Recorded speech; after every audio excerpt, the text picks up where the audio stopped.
নমস্কার বন্ধুরা, শুভ সকাল। আশা করছি আপনারা সবাই ভালো আছেন। আর আজকে সকালটা আমার সাথে শুরু করুন, আপনাদের দিনটা খুব ভালো কাটবে। আর এই যে দেখুন পাখিগুলো দেখে আমি জানি আমার মতো আপনাদের মনটাও ভালো হয়ে গেছে। কত পাখি বলেন তো, দেখে কত সুন্দর লাগছে। আর পাখিগুলো কি সুন্দর উড়ে গেল। এটা যদি আমি ক্যাপচার করতে পারতাম তাহলে আরও বেশি ভালো লাগতো। তো রোজ সকালেই আসে পাখিগুলো এরকম ধান খেতে। আজকে একসাথে অনেক পাখি এসেছিলো, এর জন্য দেখতে বেশি ভালো লাগছিলো। আর বর বলছে তাড়াতাড়ি এসো, দেখো কত পাখি এসেছে। তো দেখে এলাম কে যেন একজন এসেছে, তো তাই পাখিগুলো উড়ে গেল, নাহলে আরও কিছুক্ষণ থাকতো। ওরা আবার চলে আসবে একটু পরে। ওরা রোজ খুঁটে খুঁটে ধান খায় এখান থেকে, উঠোন থেকে। আর এদিকে মামা স্কুলে যাবে বলে আমি তাড়াতাড়ি রুটিগুলো বানিয়ে নিচ্ছিলাম। মামের আবার স্কুল শুরু হলো, ওর তো এক্সাম চলছে, কদিন বেশ ছুটি ছিল, বেশ ভালোই লাগছিল। আর এই যে তাড়াতাড়ি করে বানিয়ে ওকে দিলাম, মানে এখন 9:15তেই ছুটি হয়ে যাবে, তো 10টার আগে বাড়ি চলে আসে, তো বাড়ি এসে ভাত খেয়ে নেবে। আমাদের তো আবার সকালেও ভাত হয়, মানে ওর পাপা স্কুলে যায়, তো সকালবেলা খেয়ে দিয়ে তারপরে যায়, না হলে আস্তে আস্তে তো 4টে বেজে যায়, সেটা তো আর সম্ভব না অতক্ষণ না খেয়ে থাকা। তো ওকে খাবার টাবার দিয়ে এবার আমি নিজের জন্য একটুখানি লেবুর রস গুলে নিচ্ছিলাম। আর ওই যে চিয়া সিডগুলো কদিন ধরে খাওয়াই হচ্ছে না, আসলে নিজের জন্য কিছু করা হয় না, তো এর জন্য আলিস্যি লেগে যায়। একদমই মানে হয়তো কয়েক মিনিটের ব্যাপার, তাও না করতে ইচ্ছে করে না নিজের জন্য, তো তাই। অন্য কারোরটা হলে ঠিক করে দিতাম। আসলে আমরা কাজে মানে সংসার করতে করতে এমনই বাধা পড়ার মধ্যে জড়িয়ে যাই যে তখন নিজের জন্য আর কোনো কিছু করতে ভালোই লাগে না।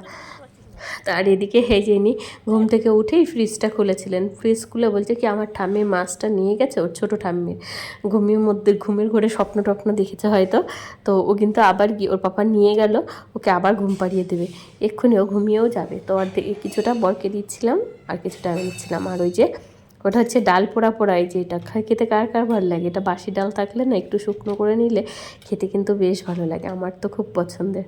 আর তারপরে আবার দুপুরের খাবার দাবার জোগাড় হচ্ছিল, মানে এটা হচ্ছে মাংসটা রান্না করব, ওই রান্না করে রেখে তারপরে যাব। ভাতটা তো রান্না করে রেখে যাব। আর একটু শপিং বাকি আছে, আগের দিন গেলাম, ছোটোদের জন্য আনা হয়েছে, নিজেদের জন্য তো আনা হয়নি, তো নিজেদেরগুলো আজকে করব।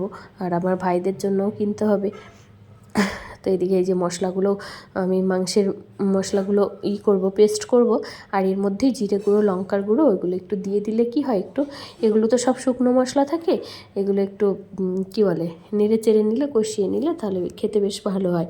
তো এদিকে মাংসটা রান্না হয়েও গেছিলো, ততক্ষণ পুরো রান্নার শেয়ার করিনি আপনাদের সাথে। কী বা আসলে এতগুলো ছেলে মেয়ে থাকলে না হাজারো কাজ একসাথে হয়ে যায়। এদিকে রান্না করছে, এদিকে অন্ধকার হয়ে মেঘ উঠে এসেছে। সবাই বলছে জামা কাপড় তোলো, 3-4 দিনে জামা কাপড় ছিল, তো সেগুলো ও আর ওর পাপা একটু তুলে দিল আমাকে।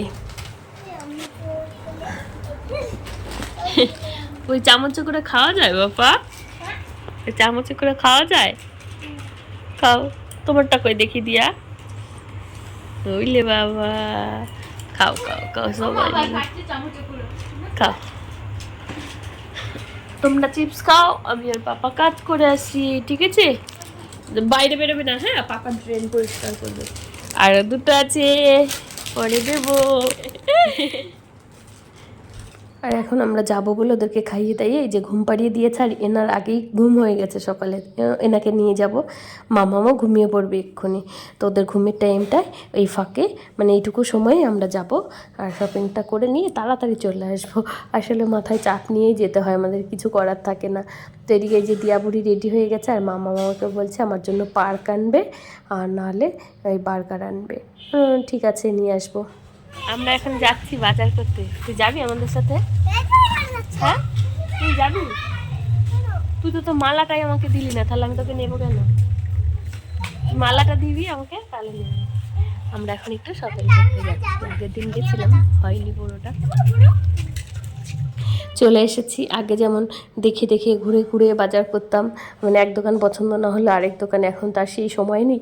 যেখানে যাব এর মধ্যে থেকেই পছন্দ করে নিয়ে চলে আসতে হবে।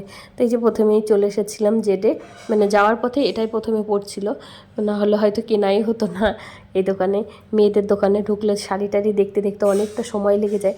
আর এই যে গেঞ্জিগুলো কি সুন্দর না, ওই সামনের ওই পিচ কালারের যে গেঞ্জিটা ছিল ওইটা নিতে চেয়েছিলাম, দাম কত, 850 টাকা। 850 টাকা দিয়ে গোল গলার গেঞ্জি কেনার মতো সামর্থ্য কি আমাদের আছে? সব সময় পরবে সেই জামা, মানে সেই গেঞ্জিগুলো। আর এই যে এই শার্টটা কিন্তু বেশ ভালো লাগছিল, কিন্তু আমার ভাইদেরকে বললাম ওরা আবার শার্ট নেবে না, ওরা গেঞ্জি নেবে। আর এই যে গেঞ্জিগুলো দেখুন, প্রত্যেকটা গেঞ্জি বেশ সুন্দর ছিল, আমার তো বেশ ভালোই লাগছিল। কিন্তু আমার একজন বলল কি ও এক কালারের গেঞ্জি নেবে। কোনটা? তো কি আর করার, ওদের পছন্দ ওইটা? মতো হ্যাঁ ভিডিও হ্যাঁ কল করে নেওয়া হয়েছে। আর আমার বরের জন্য হ্যাঁ। একটা নেওয়া হয়েছে, ও একটা কি প্যান্ট করবো? নিয়েছে। আর ওই যে টায়াল দিতে ঢুকেছে আর দিয়া ওখানে উপুর হয়ে বলছে পাপা বেরো, পাপা বেরো, এই করতে করতে অনেকটাই দেরি হয়ে গেছিলো আমাদের, মানে ছোটো ভাইয়েরটা পছন্দ করতে একটু দেরি হয়ে গেছে। আর ওই যে এখন আমাদেরগুলো বিলিং করা হচ্ছিল, তো ওই দিক থেকে হয়ে গেছে মোটামুটি। যাবি এবার আমরা বাড়ি না যাবি চলে না? যাবো, ওই যে ওর পাপা ওখানে মেটাচ্ছে আর কি, বিলটা মিটিয়ে পেমেন্ট করে তা চলে আসবে। ওই যে এই গেঞ্জিটা আমার খুব পছন্দ হয়েছিল, বেশ ভালো কালেকশান আছে আর এর কোয়ালিটিও তো ভালো। এর জন্য আর অন্য জায়গায় ঘোরাফেরা করলাম না, এখান থেকেই নিয়ে আমরা এবার যাব শাড়ির দোকানে। আর চলে এসেছি শাড়ির গোডাউন পুরো।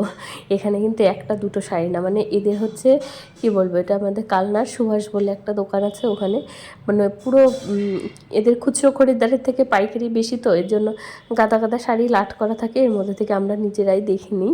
ওরা অবশ্য দেখানোর লোক তো আছেই, কেন থাকবে না। আর এই শাড়িগুলো অন্যান্য দোকানে না 400, 450, 500 করে বিক্রি হয়, এখানে জিজ্ঞেস করলাম বললো 250 টাকা। এই যে কি বলে বাটিক, কি বাটিক যেন, লিলেন বাটিক শাড়িগুলো এখান থেকে কিন্তু অনেক কম দাম, আপনারা চাইলে নিতেই পারেন। আর এই যে গাদা শাড়ি, মানে পছন্দ তো হবেই। আমি একটা সিল্কের শাড়ি পছন্দ করেছিলাম, এই যে সিল্কের শাড়িগুলো দেখুন, এদের ভালো মানে একদম পিওরও আছে, পিওরগুলো অনেকটাই দাম। মানে কি বলবো, সেই 200 টাকার শাড়িও যেমন পাওয়া যায়, 20,000 টাকার শাড়িও এখানে পাওয়া যায়।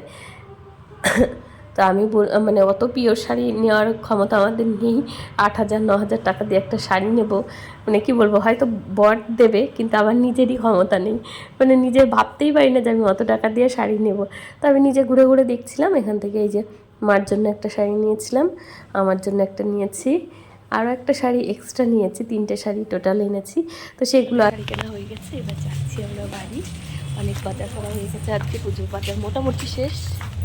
তো চলো বাড়ি গিয়ে আপনাদেরকে দেখিয়ে দেবো কি শাড়ি কিনেছি। কোথায় যাবো? বাড়ি। তোমার বাজার হয়েছে?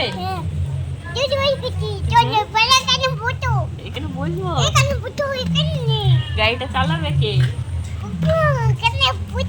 পাপা কেটে গেছে। ঠিক আছে ঠিক আছে, যেগুলো কিনলাম সেগুলো তো আর দেখানো হলো না, পরের ভিডিওতে দেখিয়ে দেবো। সবাই খুব ভালো থাকবেন, সুস্থ থাকবেন, আর যদি ভিডিওটা দেখতে ভালো লাগে তাহলে আমার চ্যানেলটা সাবস্ক্রাইব করে আমার পাশে থাকবেন। তো আজকের মতো এখানেই শেষ করছি, টাটা, দেখা হবে পরের একটা নতুন ভিডিওতে খুব